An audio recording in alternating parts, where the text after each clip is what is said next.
ത്രിയേക ദൈവത്തിൻ്റെ ധന്യതിരുനാമത്തിന് മഹത്വമുണ്ടായിരിക്കട്ടെ. അഖിലമലങ്കര മർത്തമറിയം വനിതാ സമാജത്തിൻ്റെ കേന്ദ്ര പരീക്ഷയുടെ പ്രിപ്പറേഷൻ്റെ ഭാഗമായിട്ടുള്ള എബ്രായ ലേഖന പഠനത്തിൽ എബ്രായ ലേഖനത്തിന് ഒരു ആമുഖം എന്ന അധ്യായത്തിലെ ചോദ്യങ്ങളും ഉത്തരങ്ങളുമാണ് ഇന്ന് നാം ഇവിടെ ഡിസ്കസ് ചെയ്യാനായിട്ട് പോകുന്നത്. ഒന്നാമത്തെ ചോദ്യം: പുതിയ നിയമ പുസ്തകങ്ങളിൽ എത്രാമത്തെ പുസ്തകമാണ് എബ്രായ ലേഖനം? 19ാമത്തെ പുസ്തകമാണ് എബ്രായ ലേഖനം. എബ്രായ ലേഖനം എത്ര അധ്യായങ്ങൾ കൊണ്ട് അവസാനിക്കുന്നു? 13 അധ്യായങ്ങൾ കൊണ്ട് എബ്രായ ലേഖനം അവസാനിക്കുന്നു. എബ്രായ ലേഖനത്തിൻ്റെ പ്രധാന വിഷയങ്ങൾ ഏതൊക്കെ? ക്രിസ്തുശാസ്ത്രപരമായ ചിന്തകൾ ഉയർന്നു നിൽക്കുന്ന കൃതിയാണ്. ഇതിൽ 3 പ്രധാന വിഷയങ്ങളാണ് പറയുന്നത്: യേശു ക്രിസ്തുവിൻ്റെ ദൈവത്വം, മനുഷ്യത്വം, ഏക നിത്യ മഹാപൗരോഹിത്യം.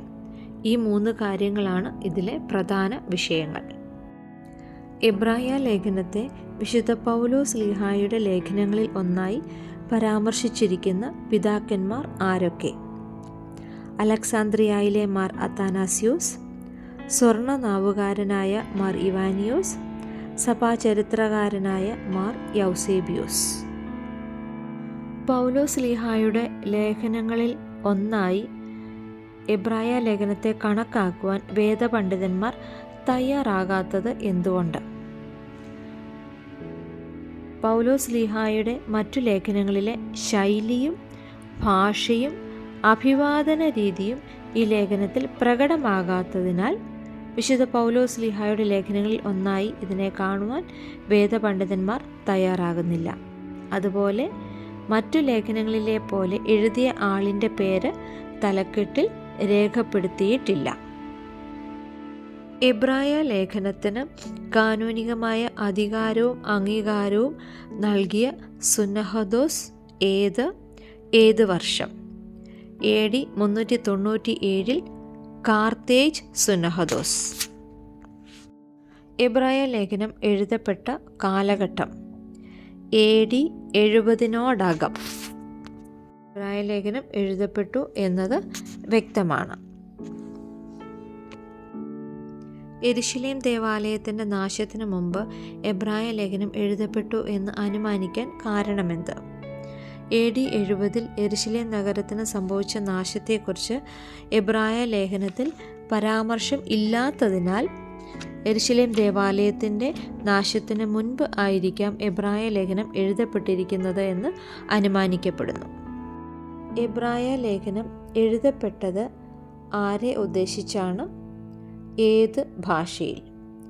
എബ്രായ ലേഖനം യഹൂദ ക്രൈസ്തവരെ ഉദ്ദേശിച്ചാണ് എഴുതിയത് എന്ന് പൊതുപണ്ഡിത അഭിപ്രായം. ഗ്രീക്ക് ഭാഷയിലാണ് ഇത് എഴുതപ്പെട്ടിരിക്കുന്നത്. എബ്രായ ലേഖനത്തിൻ്റെ രചനയുടെ ഉദ്ദേശ്യം എന്ത്? റോമാ സാമ്രാജ്യത്തിന് പുറത്ത് ജീവിച്ചിരുന്ന യഹൂദ ക്രൈസ്തവർ പീഡയുടെ ഫലമായി ക്രൈസ്തവ സഭയെ ഉപേക്ഷിക്കുന്നു എന്ന ചിന്താഗതിയിൽ അവരെ സഭയിൽ ഉറപ്പിച്ചു നിർത്താനുള്ള ആഗ്രഹത്തിൽ അവരെ ഉദ്ദേശിച്ചാണ് എഴുതിയത് എന്നാണ് പൊതു അഭിപ്രായം. എബ്രായ ലേഖനത്തിൻ്റെ അതുല്യത എടുത്തുകാട്ടുന്നതെന്ത്? പഴയ നിയമത്തിലെ വാക്യങ്ങളും സൂചനകളും ഏകദേശം 30 ഇടങ്ങളിൽ ഈ ലേഖനത്തിൽ ഉപയോഗിച്ചിട്ടുണ്ട്. അതുപോലെ അഹരോൻ്റെ പൗരോഹിത്യം, മൽക്കീസദേക്ക്, യോശുവയുടെ കനാൻ പ്രവേശം, സമാഗമന കൂടാരം, യാഗങ്ങൾ, പഴയ നിയമ വിശ്വാസ വീരന്മാർ തുടങ്ങിയ പല വിഷയങ്ങളും അവതരിക്കപ്പെട്ടിരിക്കുന്നു എന്നത് ലേഖനത്തിൻ്റെ അതുല്യത എടുത്തുകാട്ടുന്നു. നമ്മുടെ പ്രായോഗിക ജീവിതത്തിൽ പരമമായ സ്ഥാനം നൽകേണ്ട കാര്യങ്ങൾ ഏതൊക്കെ?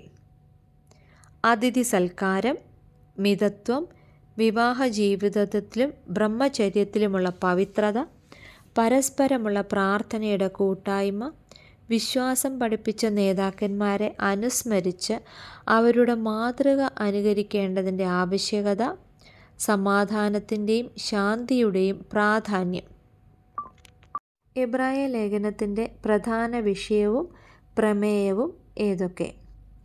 യേശുവിനെ ശ്രദ്ധിച്ചു നോക്കുക, എന്നതാണ് ലേഖനത്തിൻ്റെ പ്രധാന വിഷയവും പ്രമേയവും. അതുപോലെ പൂർണ്ണതയിലേക്ക് വളരുക എന്നത് മറ്റൊരു പ്രധാന വിഷയമാണ്.